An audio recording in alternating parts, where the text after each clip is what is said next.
Hello, my name is Aymara Acosta. The purpose of this video is to go over the dispositions that I believe I possess that will make me a successful teacher.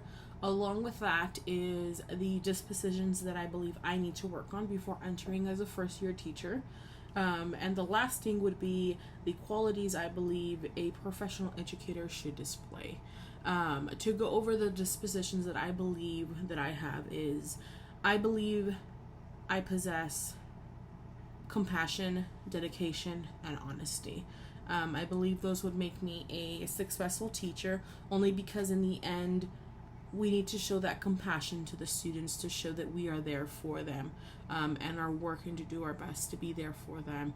Along with that is the honesty. You know, when kids do believe in you, they tend to open up more on certain things, most of all with what they believe they are learning correctly or not, in the sense of maybe this kid needs more visuals on what's going on, or it can honestly end up to you knowing things on their home life that you're things that aren't supposed to actually happen. Along with that, I do believe that I'm very dedicated. I believe that it's going to help me in the long run to complete the years, to help a kid one way or another. And I do believe that it's going to connect me to the kids overall, and dedicate my time to them correctly. Along with that, something that I believe that I need to work on before I go into a classroom as my first year is the reflection part. And along with that, advocacy. The only reason why I believe that I need to work on them is because I'm very good at receiving feedback. The problem is how to incorporate that into the classroom, and how to recenter myself and immediately add it to them, only because in the end we're there to help them. The advocacy part would be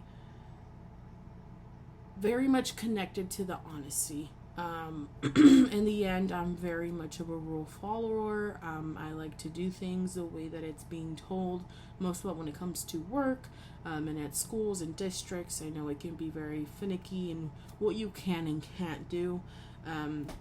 But in the sense of honesty, if our students are going through something, that we would want someone to be an advocate for them and do what is best for them and help them in any way possible. So for sure, learning how I can advocate for them and what's the correct way to do things for them, that would be great for me to learn before going into a classroom.